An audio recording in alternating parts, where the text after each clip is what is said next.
Good afternoon. A car has reversed over two 5-year-old girls, pinning them against a telephone box in Early. Both are now in hospital, seriously injured. They'd been walking along the parade on Silverdale Road near Aldrington County Primary School. Now, a man has been arrested on suspicion of stabbing an 18-year-old at a McDonald's in Brighton. Police were called to the restaurant on London Road yesterday afternoon. The victim was taken to hospital, but his injuries are said to be not life-threatening.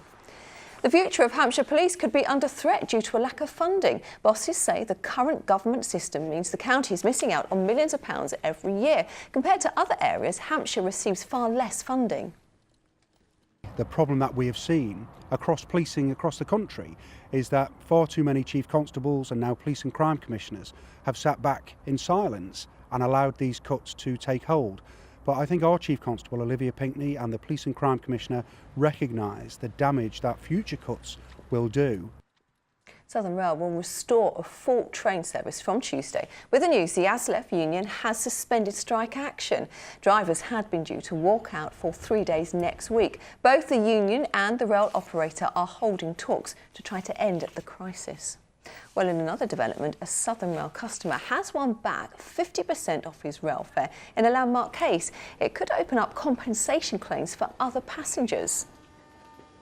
So you don't have to go to Southern Rail first. You have a choice. You can choose just to go straight to the credit card company, and it has exactly the same responsibilities as if you'd bought the items from it.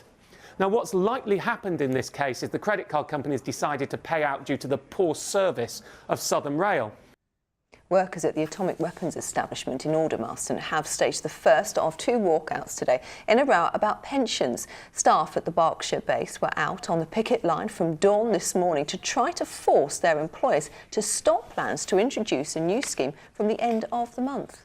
Now, students from Brighton could hold the key to solving the pothole crisis. Poor roads could cost Britain £14 billion by 2019. So as part of the engineering education system taking place at Brighton University, students are looking at how to fill them more effectively using more efficient materials. Well, here's Simon with the weather. From puddles to paddling, driving through Europe. Eurotunnel the Shuttle sponsors ITV Meridian weather.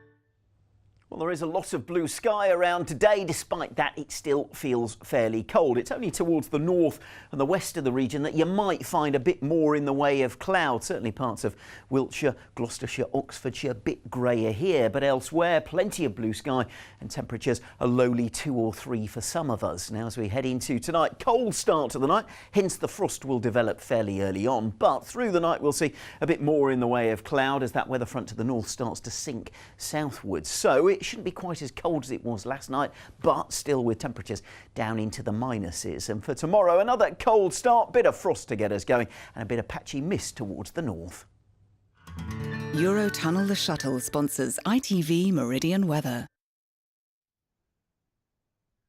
Makes me shiver just looking at it. Well, we've lots more for you at 6 o'clock this evening. So if you're free, do join Fred and Sangeeta then. Until then, from the Lunchtime team, have a lovely afternoon. Bye-bye.